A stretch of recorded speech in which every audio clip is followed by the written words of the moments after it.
everyone, and welcome back to my YouTube channel. Today's video is going to be a rundown of all of the books that I read in January.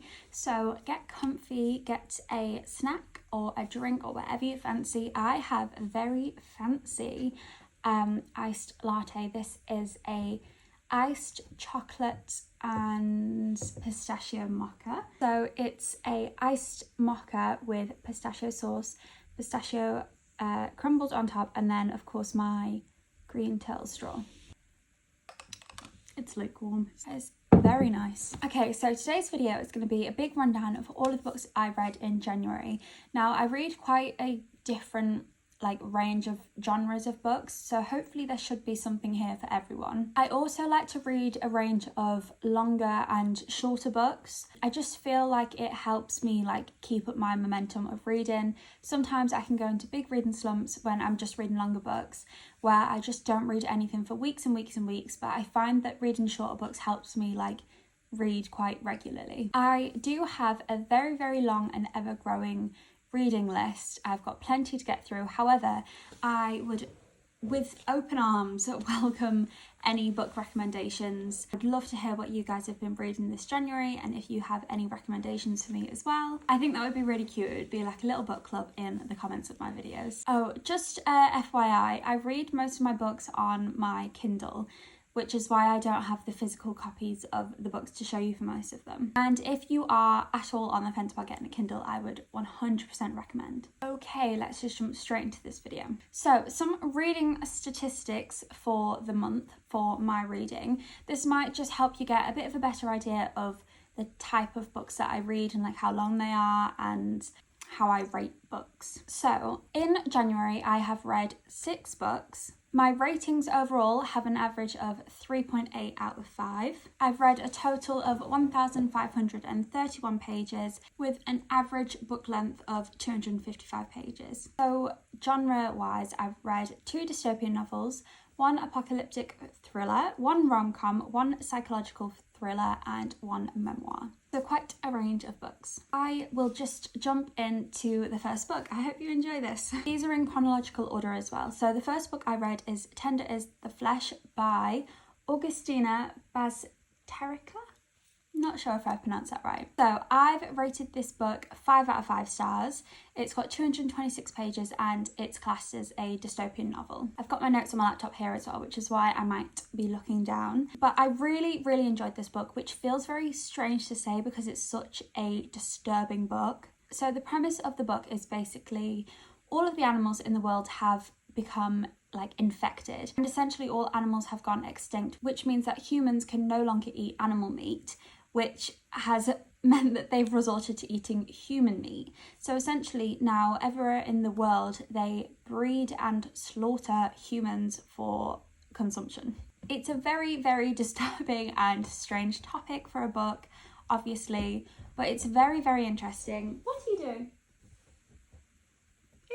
So it's a very, very disturbing concept, but it's very interesting. It's a very interesting book to read. So in this book, there are quite a few very disgusting and disturbing scenes which made me feel physically sick to read. I don't get that very often when I'm reading a book. However, I feel like they were very cleverly put in the book and it didn't feel like it was just there for shock factor. It also had quite a big twist at the end, which I absolutely love in a book. But not only was there a twist, but it was quite a change in writing style. So all throughout the book, it's very slow paced, which I quite enjoyed actually. But then at the end, it completely switches up and it's very chaotic. It's very fast paced. The ending actually had quite a lot of criticism on platforms like TikTok, but I really enjoyed it. So when I read the book, I've written that I think it makes you really reflect upon how we react, or more so don't react, to the horrors of the world. So the book is set after the transition to human meat. So we don't really get to see, we hear about it, but we don't really get to see the chaos of the transition from animal meat to human meat. So we're at a point in the book where everyone's very calm towards this new way of life, it's normal for everyone. And I genuinely think that that's what makes this book so disturbing, is how just fine everyone is with this consumption of human meat, and the way it's written makes you sort of feel fine with it in a way. Like, when you're reading it, because everyone else, it's so normal to everyone else, it just starts to feel normal to you, which is very weird. It's strange how their sort of calmness can be transferred onto you, and like how easily something so horrifying can just become the new normal. Anyway, I would definitely recommend this book. I think it's a very interesting read. I think it really makes you reflect upon like how desensitized you can become to certain things. I would 100% check the trigger warnings beforehand, because I would imagine there's quite a few. It's a very uncomfortable but a very enjoyable read. Okay, so the next book I read in January is called Before and After by Andrew Shanahan, I believe. Now, I rated this book 4 out of 5 stars. It's 196 pages, so it's quite a short book, and it is a apocalyptic thriller, which again is just not really the type of genre I would go for, but I am very much trying to branch out. And I'm pleased I did, because I really enjoyed this story. So basically, it tells the story of a young man called Ben. He lives in a 4th floor flat, and he weighs 602 pounds. So he's essentially, well, he is flatbound, like he doesn't leave his house, he hasn't left his house for years, and he's gotten so unwell that he has to be taken to hospital, but the only way that he can get to hospital is via crane. So they're essentially going to crane lift him out of his flat to hospital, but on the day that this is planned to happen, the world ends. Basically, an apocalypse hits, and he is essentially left stranded in his house with no contact to the outside world. It's a very, very interesting book. I really love the story. I feel like the storytelling in the book was really good. You really get to know the main character. You feel a lot of empathy for him. And I actually think it's quite like amazing how well you feel you know this character, especially considering it's such a short book. And also, like, pretty much the whole book is set in this man's flat. So on paper it can seem like it's boring, because it's essentially a book about this man stuck in his flat, but it's so interesting. Hey. The character development is really good in this book as well. It really humanises Ben, the main character. I think a lot of apocalyptic stories, you can't really like get that, because there's so much chaos and often the focus is on the apocalypse, whereas in this book the focus is on Ben and his story, so you feel a lot of empathy for him. It's got great range as well. Like, it really made me laugh out loud at points, and then oh my god, it made me feel so anxious at points. So I think that's the reason why I gave it 4 out of 5 stars instead of 5 out of 5, because I have such a genuine fear of like the apocalypse and zombies and stuff like that, and the anxiety this book gave me at points, I was so scared, like I literally had to put down the book and stop reading because I was so anxious, which is clearly a sign of very, very good writing, but it made me anxious nonetheless. Yeah, I would definitely recommend. I think there is a second book as well, which I do really want to read, but I couldn't read it straight away afterwards because it was just a bit heavy, like a bit of a heavy topic. Okay, so the next book I read was called Cat Lady by Dawn Porter. Now, I got this book for Christmas. I don't know what anyone's trying to say. I don't know how I could ever be perceived as a cat lady. I've not really read these sort of like witty feminist rom-coms for a while because I struggle to get into them, but I really enjoyed this. So I gave this 5 out of 5 stars. Would 100% recommend. It's 352 pages, so this was like kind of the longest book I'd read at this point in the year. It's a rom-com, but it doesn't really feel like one. I don't really know how to describe it. I really loved it. So it was quite slow paced. You sat very strangely. Yeah, you get comfy, you get comfy. It was very slow paced for the first half, and I actually didn't mind it. I was sort of enjoying it for the first half. The main character was very unlikable, so I had like mixed emotions towards it, but I didn't realise, so the main character is meant to be unlikable, it's part of her character development, but I didn't realise that when I was reading it. I thought like other people are going to like this character and I just really don't. However, like I said, I was still enjoying the more slow paced element to the first half of the book. Then halfway through the story it took a big turn and I was very shocked. I don't want to give away too much of the plot, but basically the main character, Mia, is a woman who lives with her husband and her stepson and her cat called pigeon. And she's a very sort of organised, hard-headed woman. And essentially about halfway through the book, everything just starts to fall apart for her.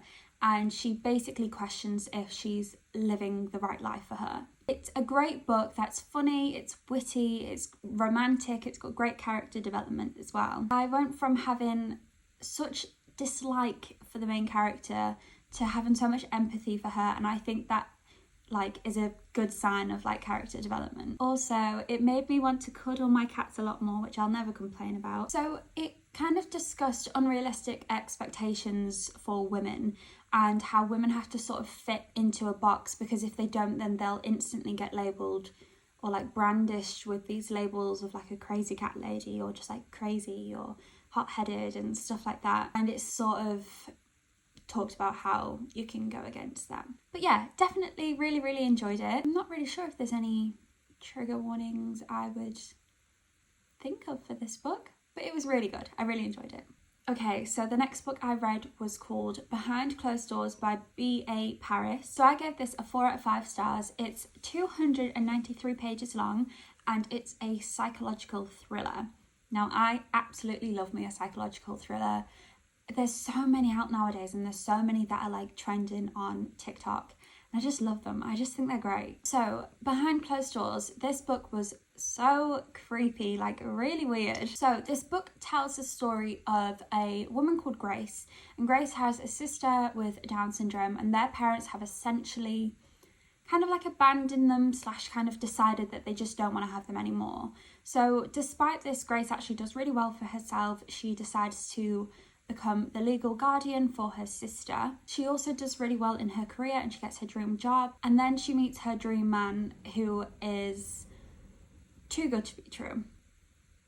However, all is not as it seems, and without spoiling too much, as soon as Grace and her dream man get married, things take a very drastic and a very dark turn. This book is quite slow paced for the first bit of the book, for the first half of the book probably, but it's very worth persevering through. I remember it took me a little while to get through the first half of the book, and then I think I finished the second half in a night. But it's not kind of like a drastic turn from slow paced to quick paced. It kind of gradually gets quicker and quicker. The momentum builds up quite a lot and it's a real page turner. There's cat hair floating around everywhere.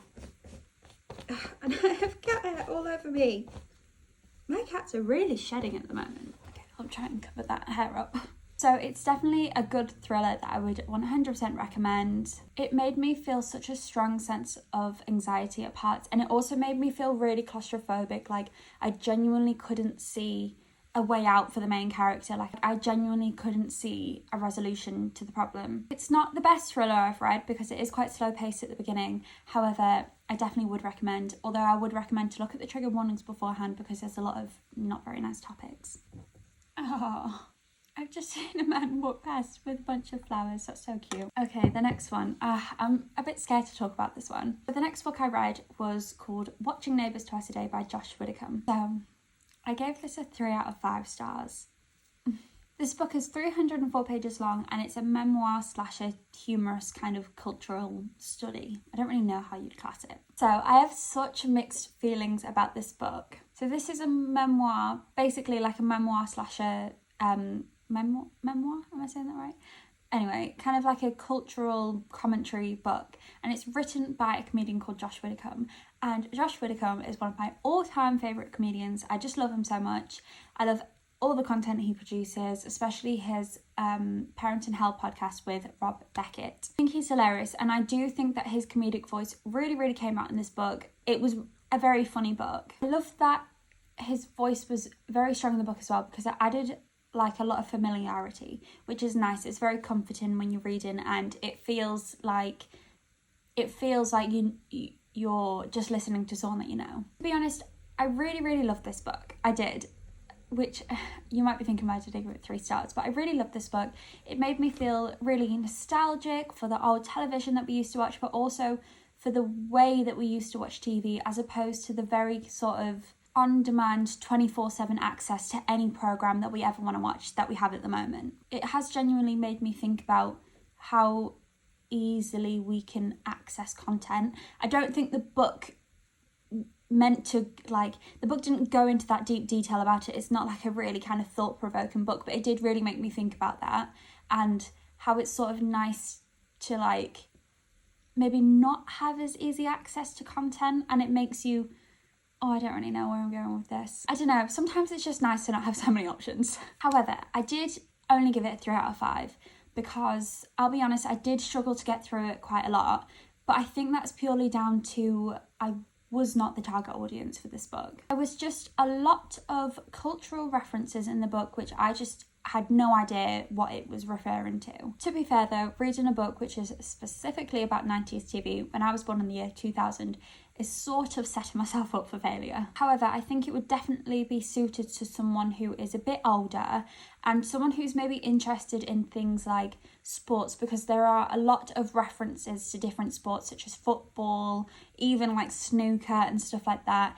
And don't get me wrong, it was interesting in learning about it. It's not like a book about football, but it's definitely helpful to have an interest. However, I would still really recommend it though. If you're a fan of Josh Widdicombe, I would recommend it because it was enjoyable, it was funny, and it made me feel very comfy and nostalgic. Okay, so the final book I read in January is called We Had to Remove This Post, and that is by Hannah Bervowitz.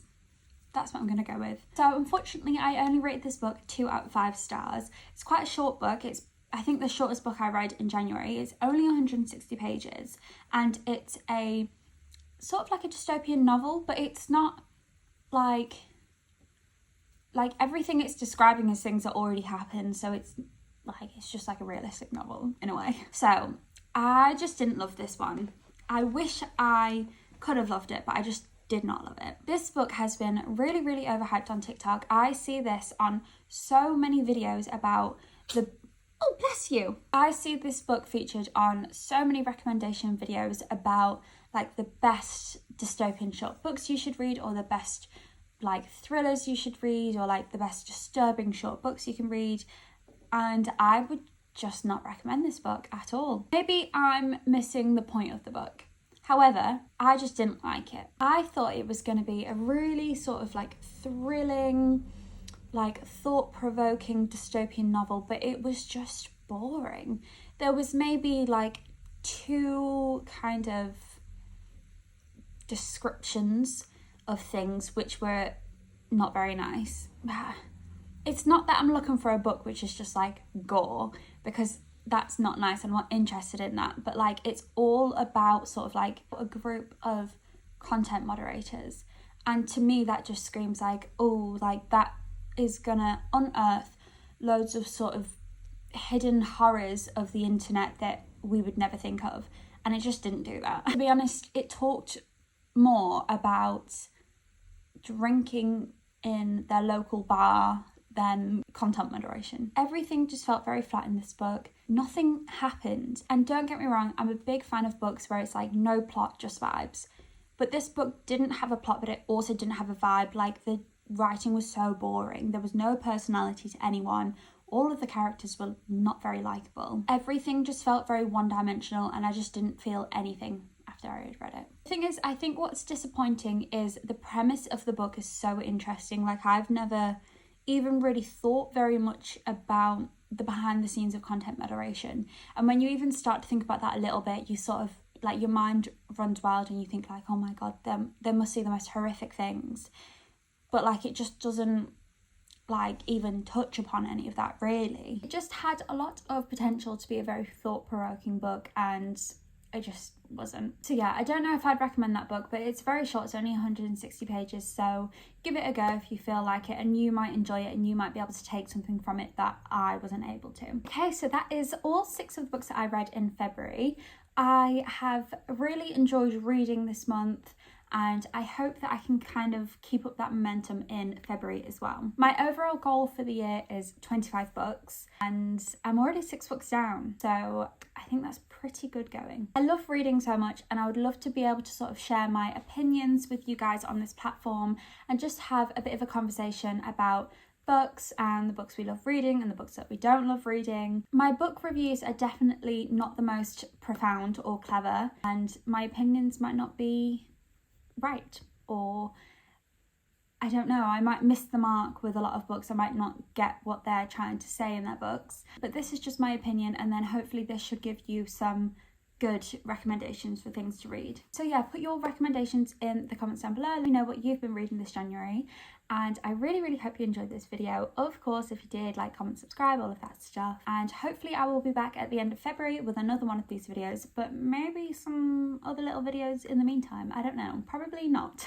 But yeah, love you guys so much, and I will see you the next time I see you. Love you, goodbye.